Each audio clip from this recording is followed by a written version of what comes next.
So as mentioned in my Insta story, I had these overripened bananas and I know they taste better when they're overripe. So I really did not want to waste them. So I decided to prepare this banana buns or Mangalore buns.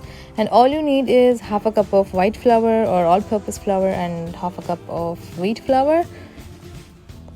And 1 spoon of salt, 1 spoon of baking soda, cumin seeds and 1 or 2 spoons of sugar.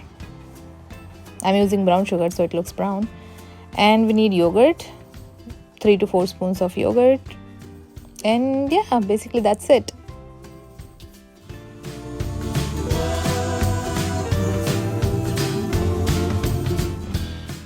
So once you completely mash the bananas like this, add 3 to 4 spoons of yogurt.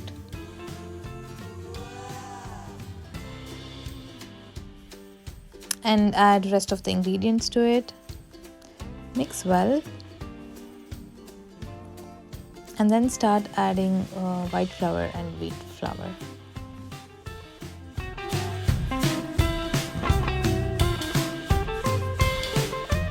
If you think the mixture is too sticky, you can add more flour and adjust the consistency. It has to look like your chapati or roti dough finally.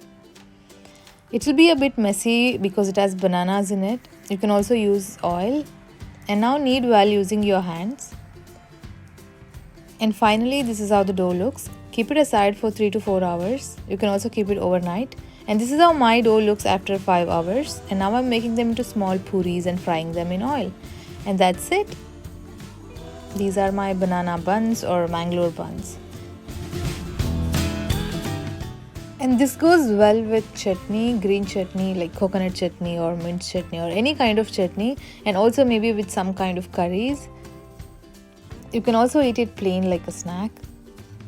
This looks so perfect, crispy outside, just the way I wanted.